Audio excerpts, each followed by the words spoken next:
喲，大家好，我是01。今天这个视頻，我想系統的講一下饑荒單機版鳥籠的作用。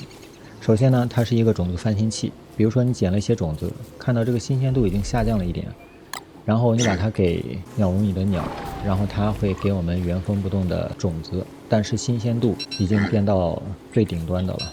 所以這是一個很隱藏的作用，好像很多人都不知道。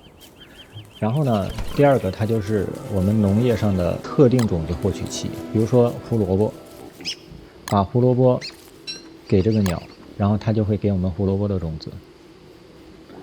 一般平均是給我們1.5個，有可能給我們1個，也有可能給我們2個，所以說平均下來就是1.5個。這是胡蘿蔔的種子，和普通的種子是不一樣的。這樣我們就可以種胡蘿蔔了。其實最好的不是種胡蘿蔔，最好的是種那個火龍果。火龍果是一個非常好的食材，一個火龍果和3個樹枝，我也不知道為什麼這麼奇怪，你就可以生產火龍果派。火龍果派是一個回復75飽食度、40點血的一個特別好的食材，非常抗餓，非常能夠恢復血量。這是對農業的作用。然後呢，它還是一個怪物肉刷新器。就是你把怪物肉快壞掉的、不能做飯的，把這個怪物肉給鳥的話，它會給我們鳥蛋。我們可以試驗一下，比如說這個怪物肉快壞了，然後也沒法吃了，給鳥。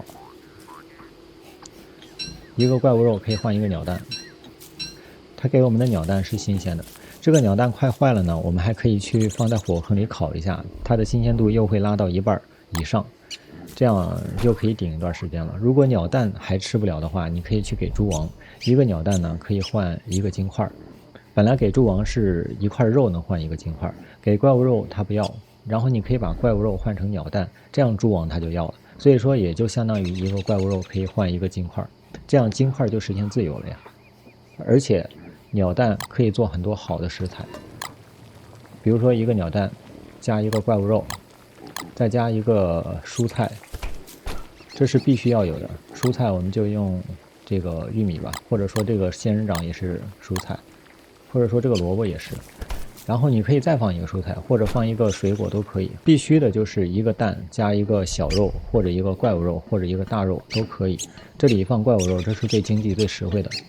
然後再放1個蔬菜，剩下1個空格，你可以放蔬菜，也可以放水果。所以這個就可以做出一個餃子。餃子的話，現在是月夜啊，我不用點火。餃子的話，它可以補40點的血，可以補37.5的飽食度，是一個非常非常好的回血的東西。所以家裡可以常備一下這種食物。而且關於這個鳥蛋還有一個作用，就是你可以把這個鳥蛋放在家裡一直不吃，然後等到它壞掉，壞掉之後它就會變成臭雞蛋殼、腐爛鳥蛋。這個腐爛的鳥蛋可以做炸藥，炸藥可以用來對付龍蠅或者冬鹿，基本上28個或者30個以上就可以幹掉一隻龍蠅。你把它堆疊在一起，然後龍蠅過去一吐火，然後炸了，龍蠅基本上就被炸死了。所以這也是一個獲取炸藥的非常好的途徑，否則你只能在冬天去搶企鵝的鳥蛋，這是一個非常不現實的事情，因為產量也有限，企鵝也不多。所以前期最好是趕快把這個鳥籠建立起來，無論是農業、飲食、戰鬥，還有礦物資源、金塊的獲取、金塊自由，都需要它。在關於如何建立鳥籠，在我這個頻道的前幾個視頻有，我做了相關的介紹，你可以去看一下。